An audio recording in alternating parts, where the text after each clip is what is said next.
Përshëndetje miq. Ore, unë se dija që kishi president, më pas kemi president, doli foli sot për 10 qershorin, për lidhjet shqiptare të Prizrenit në ato luftrat ruso-turke në kohën 1878-1879, edhe tha, të rim grush bashkuar, tha, në unitet, tha, rreth Partisë Komuniste me në krye shoku në ndër, falni Edi Rama, edhe Sali Berisha.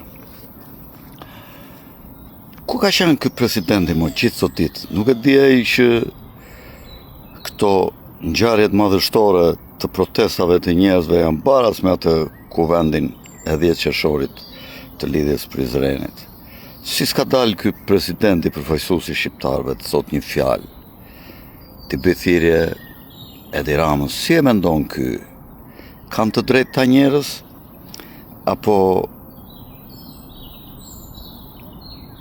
ja di përnder Edi Ramës karrierën e vet si president? Ka ndonjë lloj ndërgjegje ky si kreu i shtetit, më fal për fjalën që me nder për fjalën. Prandaj duhet kontrata e re sociale që të ketë vërtet president që zgjidhen nga sovrani dhe të përfaqësoj sobranin, dhe sa herë që nuk flet në emër dhe në interes të sobranit, të ketë mekanizma për ta ndaluar dhe për ta hequr, për ta larguar me referendum, në qoftë se bëhen për shembull një numër i caktuar votash, më shumë se sa votat që ka një parti politike antarësi. Për shembull, në qoftë se dy të mëdhajat sot PD, PS, që nesër nuk do jenë të tilla, kanë 170.000 antarë, fjala vjen, duhet të jetë numri më i madh se këto dy kryesorët. Për shembull, me 200.000 vota, me referendum mund të kërkohet shkarkimi i presidentit dhe kalimi në zgjedhje të reja për një president tjetër, kur presidenti shet interesat e vendit, për shembull në marrëdhëniet me fqinjët në marrëveshjen e detit, për shembull, si e bëri Luli, fap me Berishën, fap palën detin. Si e bëri ky, nga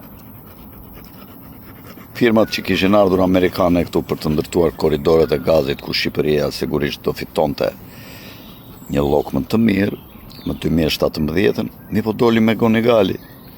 Edhe i erdhën këta grekët e Amerikës, Omonia Çankta, dhe i thanë që dëgjoj, ta mbyllim ne dosjen me Gonigal.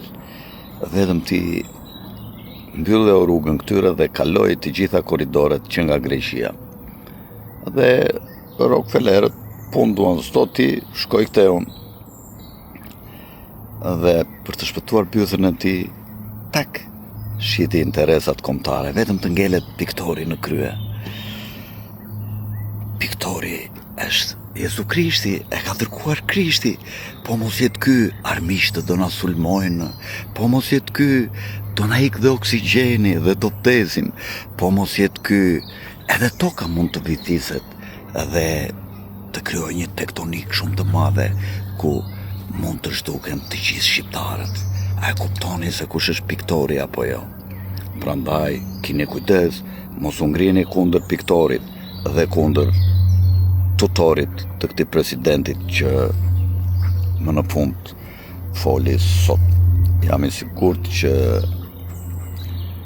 historia do të hedhë në koshin e plerave Edi Ramën, në qoftë se do të ngelet ndonjëherë Shqipëria dhe e keqja nuk do të ikë më tutje, gjë që nuk ka për të ndodhur kur, por edhe këtë Bajram Begajn, ky do mbahet mend si një klon, si një sharlatan, si një njeri i mbaruar që ri aty për një rogë, nuk e di ku e kanë kapur peng, a nuk e di çfarë dreqin ka, që ri ashtu i përullur e i mbaruar, vetëm president s'mund të quhet, që nuk ti thot njerë Ramës t'ja ngrer gishtin për një gjatë, i thot e mblidhe mendin se si në Terezi, ka stap ky as, ka që ta mësojnë edhe në qopë se zdi, turp për këtë shtet që kemi, për këto institucione shtetërore që kemi të mbaruara, që nuk i atashohen vullnetit të popullit shqiptar, ose në mos të popullit shqiptar, të një pjesë të madhe të popullit shqiptar që përfaqësojnë ata që dalin në shesh, sepse ju e shikoni që numri shqiptarëve që mbështesin ata është shumë i madh. E pat dhe peticionin që është firmosur kundër Ramës, që përshkon 2 milion, edhe ka shumë njerëz që s'din ta firmosin, pensionistë dhe të moshuar. Tung, të gjithë në shesh sot, edhe nga diaspora, edhe nga trojet e tjera të shqiptarëve, kudo që janë, për të përmbysur tradhtarin, piktorin, por edhe doktorin.